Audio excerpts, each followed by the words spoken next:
क्या आप जानते हैं, एक छोटी सी इच्छा के कारण भाई गोपाला जी गुरता गद्दी से हाथ धो बैठे थे।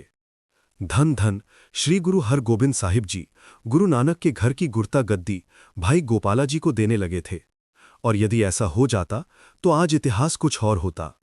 पर जिसकी वस्तु है उसी को मिलती है। छठे पातशाह श्री गुरु हरगोबिंद साहिब जी द्वारा भाई गोपाला जी से शुद्ध पाठ सुनने का एक बहुत ही महान प्रसंग है। शुरू करते हैं। घटना इस प्रकार हुई कि श्री गुरु हरगोबिंद साहिब जी महाराज की अगुवाई में सिखों की मुगलों के साथ पहली लड़ाइयां अमृतसर के लोहगढ़ और पिपली साहिब में हुई, जिनमें गुरु साहिब ने शानदार जीत प्राप्त की। इन विजयों के बाद गुरु साहिब ने झब्बाल में बीबी वीरोजी का विवाह करवाया। फिर गुरु साहिब तरन तारन होते हुए गोइंदवाल साहिब पहुंचे। वहां से करतारपुर में चरण रखकर ब्यास नदी के किनारे किनारे आगे बढ़े। नदी का दृश्य बहुत रमणीय था। जहां आज श्री हरगोबिंद साहिब नगर बसा हुआ है, उसके दूसरे किनारे गुरु साहिब पहुंचकर ठहर गए। वो दोआबा वाला हिस्सा था और दूसरी ओर माझे का किनारा काफी ऊंचा दिखाई देता था। गुरु साहिब ने तुरंत मल्लाहों से नावें मंगवाईं और नदी पार करके उस ऊंचे किनारे पर पहुंच गए। पीछे पीछे सिख भी वहां आ पहुंचे। नदी के किनारे एक ऊंचा टीला था, जहां बैठने से बहुत आनंद आता था। एक ओर कुछ लोग बसे हुए थे, पर तीन दिशाओं में इलाका सुनसान था। गुरु साहिब ने वहीं डेरा लगा लिया, जहां से ब्यास नदी का सुंदर जल प्रवाह दिखाई देता था। कुछ इतिहासकार कहते हैं कि गुरु साहिब वहां वर्षा ऋतु बिताने गए थे, पर कई इतिहासकार ये भी मानते हैं कि ये वही स्थान था जहां पहले दुष्ट चंदू दीवान का कब्जा था। जब बादशाह जहांगीर ने चंदू को गुरु हरगोबिंद साहिब जी के हवाले किया, तो उसकी संपत्ति भी जब्त करके गुरु साहिब को दे दी गई। यही स्थान आज श्री हरगोबिंद साहिब के नाम से जाना जाता है। जब गुरु साहिब वहां पहुंचे तो ब्यास नदी के किनारे डेरा लगा लिया। जल की तेज धारा गुरु साहिब के मन को आनंदित कर रही थी, पर उस इलाके में गुरु साहिब के पहले न आने के कारण भगवान दास घेरेड़ खत्री नाम का व्यक्ति जालंधर के सूबेदार अब्दुल्ला खान के साथ मिलकर वहां कब्जा किए बैठा था। जब गुरु साहिब के आने की खबर फैली तो गांव के लोग दर्शन करने आए। उसी समय भगवान दास घेरेड़ की आ पहुंचा। उसने उस टीले की मालिकाना हक का दावा किया और गुरु साहिब से झगड़ा करने लगा। आखिरकार वो गुरघर को धमकियां देने लगा और अपमानजनक बातें कहने लगा। उसने तो गुरु नानक देव जी से लेकर सभी गुरु साहिबानों के बारे में अपमानजनक शब्द कहकर हद कर दी। तब सद्गुरु जी ने सिखों को आदेश दिया कि इसे पकड़ो और इसकी अच्छी तरह खबर लो।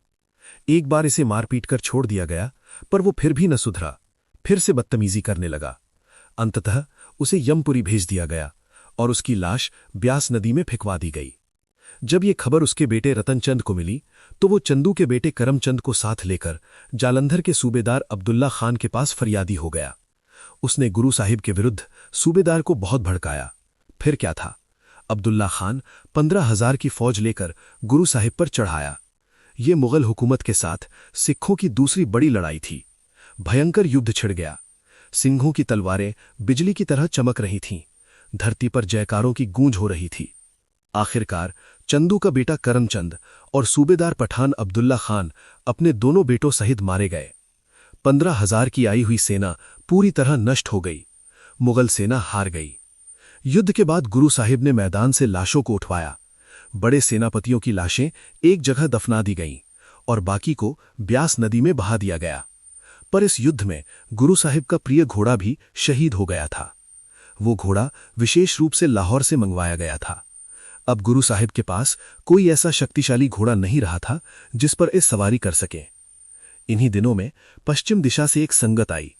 उसमें एक अमीर सिख सुभागा जी थे। वे गुरु साहिब की खुशी के लिए लाखों रुपए के 5 कीमती घोड़े खरीद कर लाए थे और तुर्कों से छिपाकर गुरु साहिब तक पहुंचा दिए। गुरु साहिब बहुत प्रसन्न हुए। गुरु साहिब ने एक एक घोड़े पर चढ़कर सवारी की और उन्हें दौड़ा कर देखा। उनमें से एक घोड़ा बहुत ही चंचल, शक्तिशाली और अत्यंत तेज था। वो घोड़ा गुरु साहिब के मन को भा गया और उसे गुरु साहिब ने अपनी सवारी के लिए रख लिया। बाकी घोड़ों में से एक घोड़ा बाबा बिधिचंद जी को दे दिया गया, क्योंकि उनका घोड़ा युद्ध में घायल हो गया था। एक घोड़ा बाबा गुरदित्ता जी के लिए गोइंदवाल साहिब भेज दिया गया। चौथा घोड़ा पैंदा खां को दे दिया गया और 5वां घोड़ा तबेले में भेज दिया गया। युद्ध जीतने के बाद गुरु साहिब ने वहां एक सुंदर नगर बसाने का निश्चय किया। किले के लिए चहारदीवारी बनाई गई, जिसके 5 दरवाजे रखे गए। वहां नगर में दुष्ट घेरड़ के मकान को नष्ट करके उस स्थान पर एक मस्जिद बनवा दी गई। एक दिन सद्गुरु जी प्रसन्नचित होकर बोले और सिखों से फरमाया कि भाई, क्या कोई ऐसा गुरसिख है जो हमें गुरबाणी का शुद्ध पाठ सुनाए? लगो मात्राओं का ध्यान रखकर एकाग्रचित होकर शुद्ध पाठ सुनाए। ये वचन सुनकर कई सिख हाथ जोड़कर कहने लगे, हे सद्गुरु जी, आपकी कृपा से हम प्रतिदिन गुरबाणी का पाठ करते हैं। ये बाणी हमें कंठ है और हम मुक्ति की आशा से प्रेम भाव से बाणी का स्मरण करते हैं। गुरु साहिब ने फरमाया कि गुरबाणी से प्रेम करना बहुत अच्छी बात है, परंतु जो बुद्धिमान सिख होते हैं वो प्रेम के साथ देखकर भी शुद्ध पाठ करते हैं। फिर सद्गुरु जी ने कहा कि वो गुरसिख हमारे सामने खड़ा होकर जप जी का शुद्ध पाठ सुनाए, परंतु संगत में से कोई भी गुरु साहिब के सामने शुद्ध बाणी सुनाने का साहस न कर सका। तब सद्गुरु जी ने फिर वचन किया कि जो हमें शुद्ध पाठ सुनाकर प्रसन्न करेगा वो मनचाहा फल प्राप्त करेगा। जो भी मांगेगा हम उसे देंगे। ये सुनकर सभी सिखों ने आपस में विचार किया और गुरु जी के आशय को समझा। तब एक गुरसिख भाई गोपाला जी आगे आए। उन्होंने हाथ जोड़कर विनती की, हे कृपालु सद्गुरु, सेवक को आज्ञा दें और अपनी कृपा का बल मेरे सिर पर रखें। मैं जप जी का शुद्ध पाठ सुनाऊंगा। गुरु साहिब ने भाई गोपाला जी के लिए अपने सामने आसन लगवाया और उन्हें बिठाया। फिर फरमाया, हमें शुद्ध पाठ सुनाओ, जो मांगोगे वही तुम्हें दिया जाएगा। भाई गोपाला जी सामने बैठकर पाठ आरंभ करने लगे। सबसे पहले उन्होंने श्री गुरु नानक देव जी का स्मरण किया, जो सभी सुखों के कारण हैं। फिर बड़ी एकाग्रता से उन्होंने उच्चारण किया, एक ओंकार। फिर कहा, सतनाम। ये सुनकर श्री गुरु हरगोबिंद साहिब जी ने स्वयं हाथ जोड़कर नमस्कार किया। भाई गोपाला जी पूर्ण एकाग्रता से, विचारों से रहित होकर प्रेम भाव से जप जी का शुद्ध पाठ करने लगे। उन्होंने मंगलाचरण पढ़ा, फिर 6 पौड़ियां पढ़ीं। जे जुग चारे वाली पौड़ी बहुत प्रेम से उच्चारित की। फिर वो पौड़ी पढ़ी जिसमें वैराग्य की सुगंध है। फिर सुनिए की महिमा वाली 4 पौड़ियां पढ़ीं और ब्रह्म की महिमा सुनकर मन को आनंदित किया। फिर मन्ने की 4 पौड़ियां शुद्ध उच्चारण के साथ सुनाई। फिर 5 परवाण वाली पौड़ी पढ़ी जिसमें निधान आसन का वर्णन है। फिर प्रेम से उच्चारण किया, तू सदा सलामत निरंकार। फिर असंख्य वाली पौड़ी पढ़ी जिसमें परमात्मा की अनंतता का वर्णन है। इस प्रकार मात्राओं, लगों और अक्षरों की पूरी सावधानी रखते हुए उन्होंने पूरी बाणी बहुत सुंदर ढंग से सुनाई।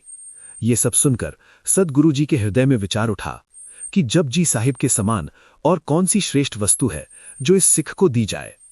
सद्गुरु जी ने सोचा कि सारे जगत की महानता इसे दे दी जाए। जब भाई गोपाला जी ने प्रेम से पढ़ा, नानक नदरी नदर निहाल, तब सद्गुरु जी के मन में बहुत प्रसन्नता हुई। हजूर ने विचार किया, इसे बादशाही दी जाए, पर वो भी नश्वर है। स्वर्ग का राज्य, शिवपुरी, ब्रह्मपुरी, विष्णुपुरी, ये सब भी नश्वर है। ब्रह्मा, शिव और विष्णु की पदवियां भी इसके सामने तुच्छ हैं। तब सद्गुरु जी ने विचार किया, सबसे ऊंची पदवी गुरता गद्दी है। गुरु साहिब के मन में आया कि भाई गोपाला जी को गुरता गद्दी बख्श दी जाए। इसलिए गुरु साहिब तिलक करने के लिए घुटना उठाने लगे। पर ठीक उसी समय भाई गोपाला जी के मन में एक विचार आ गया। वे सोचने लगे कि भाई सुभागा जी जो 5 घोड़े 1.25 लाख के लेकर आए थे, उनमें से एक कीमती घोड़ा तबेले में खड़ा है। उस पर 1.25 लाख की सुंदर काठी सजी है। यदि सद्गुरु जी वो घोड़ा मुझे दे दें तो मैं उस पर सवार होकर धरती पर ही स्वर्ग का आनंद लूं। वे सोचने लगे कि गुरु जी ने तो पहले कहा था, जो मांगोगे वो मिलेगा। फिर मन में आया कि सद्गुरु जी तो उठकर जा रहे हैं, अब मुझे घोड़ा नहीं मिलेगा। इस प्रकार जब उसका मनोरथ अधूरा होता दिखाई दिया तो उसने सोचा कि मैं तो पहले की तरह खाली का खाली ही रह गया। पर अंतर्यामी सद्गुरु सिख के मन की बात जानते थे। गुरु साहिब फिर बैठ गए। पाठ समाप्त होने के बाद हजूर ने कहा, भाई तूने ये कैसी कामना की? तूने स्वार्थ रहित होकर पूरा जपजी साहिब पढ़ा था। यदि अंत तक वही एकाग्रता बनी रहती तो तुझे गुरु नानक की गद्दी मिलनी थी। जिस गुरता गद्दी के आगे तीनों लोक नमन करते हैं, हम वही गद्दी तुझे देने वाले थे, पर तूने घोड़े का संकल्प कर लिया। फिर गुरु साहिब ने कहा, चलो भाई, तेरे बस में क्या है, जिसकी वस्तु है उसे ही मिलनी है। फिर भी तू धन्य है, तूने जपजी साहिब की बाणी का पाठ सुनाया है। तेरा जन्म धन्य हो गया। तेरे जन्म मरण के दुख मिट गए। तू 84 के चक्कर में नहीं पड़ेगा। तेरी कुलों का भी उद्धार हो गया। फिर गुरु साहिब ने कहा, अब जो मनोरथ तूने धारण किया है वो प्राप्त कर। तब गुरु साहिब ने तबेले में खड़ा वही घोड़ा मंगवाया जिस पर सुंदर काठी सजी थी और जिसकी कीमत 1.25 लाख रुपए थी। वो घोड़ा भाई गोपाला जी को दे दिया गया। भाई गोपाला जी गुरुजी से वस्त्र, गहने और धन प्राप्त करके बहुत प्रसन्न हुए, पर गुरुजी के पहले वचन याद करके वे पछताए भी। इस प्रकार सद्गुरुजी सच्चे पातशाह जी ने सिखों को ये स्पष्ट करके दिखा दिया कि जो गुरसिख श्री जपजी साहिब का लगो मात्राओं के साथ शुद्ध पाठ करता है, उसकी भेंट देने के लिए तीनों लोकों में कोई वस्तु उसके बराबर नहीं है, सिवाय गुरता गद्दी के, जिसके अधीन लोक परलोक, खंड, ब्रह्मांड, देवता, दानव, बादशाह और प्रजा सब आते हैं। ऐसा कोई सुख नहीं जो प्राप्त न हो सके।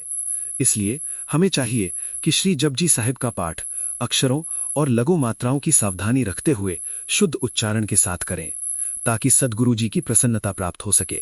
श्री जपजी साहिब की महिमा के बारे में जब विचार हो रहे हैं, तो श्री गुरु नानक देव साहिब जी द्वारा श्री गुरु अंगद देव साहिब जी को जपजी साहिब की महिमा का वर्णन करने के संबंध में भाई संतोख सिंह जी ने श्री गुरु नानक प्रकाश उत्तरार्ध में बहुत ही गहरे अर्थ बताए हैं कि जो मनुष्य जपजी साहिब के अर्थों को समझकर उन्हें अपने हृदय में बसाता है, वह निश्चित रूप से मुक्ति प्राप्त कर लेता है।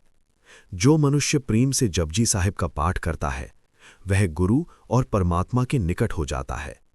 यदि कोई मनुष्य एकाग्र मन से जपजी साहिब का पाठ करे, तो उसकी सच्ची मनोकामनाएं भी पूरी हो जाती हैं। न तो जादू टोना, न तंत्र मंत्र और न ही भूत प्रेत जैसी नकारात्मक शक्तियां उसके निकट आ सकती हैं। जो मनुष्य प्रतिदिन प्रेम से जपजी साहिब का पाठ करता है, उसे कोई भय नहीं घेरता। परंतु जिस मनुष्य को मानव जन्म मिला हो और वह जपजी साहिब का पाठ ना करे, वह अपना जीवन व्यर्थ कमा रहा है।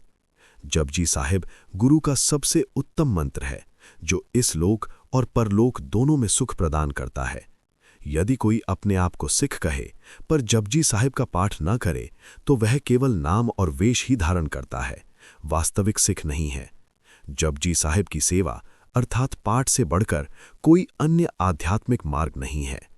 कामधेनु, चिंतामणि या सुरतरु जैसी मनोकामना पूर्ण करने वाली वस्तुएं भी जपजी साहिब के समान नहीं हो सकती। यहां तक कि जपजी साहिब का पाठ करने से यम का फंदा भी कट जाता है। मनुष्य को अविनाशी आध्यात्मिक अवस्था प्राप्त होती है। यदि मनुष्य को यह अवसर मिले और वह जपजी साहिब का पाठ न करे, तो वह बहुत बड़ी आध्यात्मिक हानि कर रहा होता है। जो मनुष्य प्रतिदिन जपजी साहिब को कंठ करके जपता है, उसके जन्म जन्मों के पाप मिट जाते हैं। अर्थात जपजी साहिब गुरु की सबसे महान वाणी है।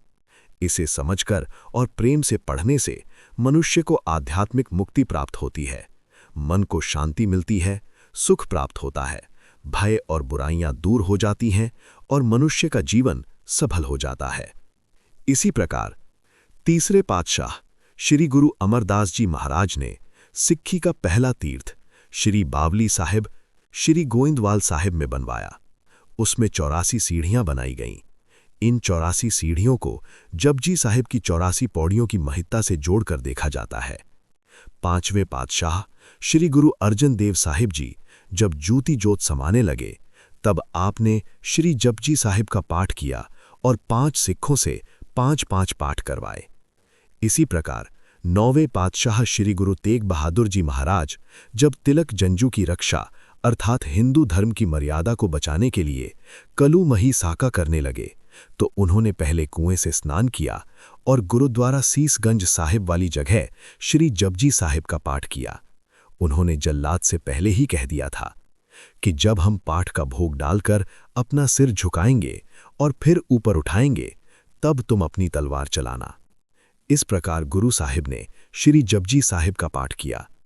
फिर 10वें पातशाह श्री गुरु गोबिंद सिंह जी महाराज ने जब अमृत संचार की मर्यादा स्थापित की और नित नेम की बाणियां निर्धारित की, तो उनमें भी श्री जपजी साहिब को सबसे पहले स्थान पर रखा। संगत जी, क्या अब आगे बढ़ा जाए? धुर की बाणी के शुद्ध उच्चारण के विषय में और भी प्रसंग हैं। गुरबाणी का लाभ तभी प्राप्त होता है जब हम गुरबाणी का शुद्ध उच्चारण करते हैं। गुरबाणी ब्रह्म ज्ञान देकर जीव को मुक्त करने के लिए है। सभी सिखों को गुरु साहिब ने आदेश दिया है कि गुरबाणी को सुधार कर विचार कर और चित्त को स्थिर करके पढ़ा जाए। पर यह भी सत्य है कि अर्थों के बिना गुरबाणी की शुद्धता या अशुद्धता का पता नहीं चलता। इस संबंध में एक प्रसिद्ध प्रसंग है। 10वें पातशाह श्री गुरु गोबिंद सिंह जी महाराज आनंदपुर साहिब में संगतों को तार रहे थे। उस समय एक प्रेमी सिंह होला मोहल्ला के दिन बड़ी तड़के उठकर बड़ी श्रद्धा से जुबानी नितनेम का पाठ कर रहा था। जब वह दक्षिणी ओंकार की बाणी का पाठ करने लगा, उस समय सतगुरु जी श्री केसगढ़ साहिब के बंगले में विराजमान थे और उसका पाठ सुन रहे थे। पाठ करते समय जब सिंह ने यह पंक्ति पढ़ी कि करते की मिति करता जाने कै जाने गुर सूरा, तो उसने कै की जगह के पढ़ दिया। सतगुरु जी ने ऊंची आवाज में 2 बार कहा, भाई सिंहा, गुरबाणी का शुद्ध पाठ कर। पर सिंह पाठ में इतना मग्न था कि उसे आवाज सुनाई नहीं दी। तब गुरु साहिब ने एक सिंह भेजकर उसे डांट दिलवाई और थप्पड़ भी लगवाया। सुबह वह सिंह दीवान में आया और निवेदन किया, हजूर, आपकी हजूरी में अमृत रूप गुरबाणी पढ़ते हुए हमें थप्पड़ पड़ते हैं तो हमारी कल्याण कैसे होगी। यह सुनकर गुरु साहिब ने कहा, सिंह, गुरबाणी हमारे अंग है, तुम गुरबाणी गलत पढ़ रहे थे। गुरबाणी के गलत पाठ से हमें जितना दुख हुआ है उतना तुम्हें थप्पड़ से नहीं हुआ। फिर आगे चलकर 10वें पातशाह श्री गुरु गोबिंद सिंह जी महाराज जब सरबंस वार कर और श्री मुक्तसर साहिब की टूटी गांठ के बाद दमदमा साहिब पहुंचे तो सिंहों ने पुनः विनती की, हजूर, आपने पहले गुरबाणी के अर्थ समझाने का वचन दिया था, अब कृपा करके हमें वह अर्थ समझाइए। तब सतगुरु जी ने भाई मनी सिंह जी को लिखारी की सेवा सौंपी और बाबा दीप सिंह जी को कलम, दबात, स्याही और कागज की व्यवस्था करने की जिम्मेदारी दी। फिर सतगुरु जी ने संवत 1662 विक्रमी कत्तक सुधी पूर्णमासी से यह महान कार्य आरंभ किया। हजूर ने अपने कंठ से गुरबाणी का उच्चारण करना शुरू किया और 1 ओंकार से लेकर 18-10-20 तक संपूर्ण बीड़ 9 महीने और 9 दिनों में तैयार करवाई। यह महान कार्य संवत 1663 विक्रमी 23 सावन को पूर्ण हुआ। इस दौरान हजूर अमृत वेले जितनी बाणी अपने कंठ से लिखवाते थे, पिछले पहर उतनी ही बाणी के अर्थ संगतों को समझाया करते थे। इस प्रकार सतगुरु जी ने केवल गुरबाणी का स्वरूप ही नहीं संभाला, बल्कि उसके अर्थ और ज्ञान की ज्योति भी संगतों में प्रकाशित की। संगत जी, श्री गुरु हरगोबिंद जी भाई गोपाला जी के जपजी साहिब के शुद्ध पाठ से इतने प्रसन्न हुए कि उनके मन में गुरता गद्दी देने का विचार भी आ गया था। पर एक छोटी सी मनोकामना, एक घोड़े की इच्छा के कारण वह महान बख्शिश मिलते मिलते रह गई। इस प्रसंग से हमें यह शिक्षा मिलती है कि गुरबाणी का शुद्ध उच्चारण कितना महान है, पर मन की छोटी सी लालसा भी बड़ी आध्यात्मिक बख्शिश को रोक सकती है। इसलिए आओ हम सब मिलकर यह संकल्प करें कि हम श्री जपजी साहिब जी का पाठ लगा मात्राओं की सावधानी के साथ समझकर और प्रेम से करेंगे, ताकि सतगुरु जी की प्रसन्नता प्राप्त हो सके। अपनी राय कमेंट में अवश्य साझा करें। वाहे गुरु जी का खालसा, वाहे गुरु जी की फतेह।